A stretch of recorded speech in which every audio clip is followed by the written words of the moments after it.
Jæja, hvað segirðu? Nú stórstund að renna upp, 100 mílur. Já, Hvernig leist þitt í því? bara rosa vel. Hvað lengsta sem þú farið áður? 128. Já, þú ert búinn að fara það. Hvernig gekk það? Hvar var það? Það var á Kranari, það gekk bara rosa vel. Já.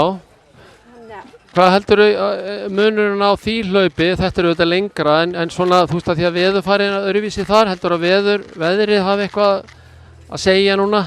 já, ég held að hjálpi mér bara. Íslensk rigning og rók og ég held að það sé miklu betra heldur en hitinn út á Kanari. Já, ok, gott að heyra. Og undirlagi hér er líka mýkra. Já, Og ég þekki brautina. já. Hvernig svona háttarðu þessum undirbúning? Hvað ertu búin að vera lengi að undirbúið sko fyrir þetta hlaup? Ég nefnilega búin að vera að undirbúa mig fyrir annað hlaup sem átti að vera í lok júní Já, og var verið að fresta.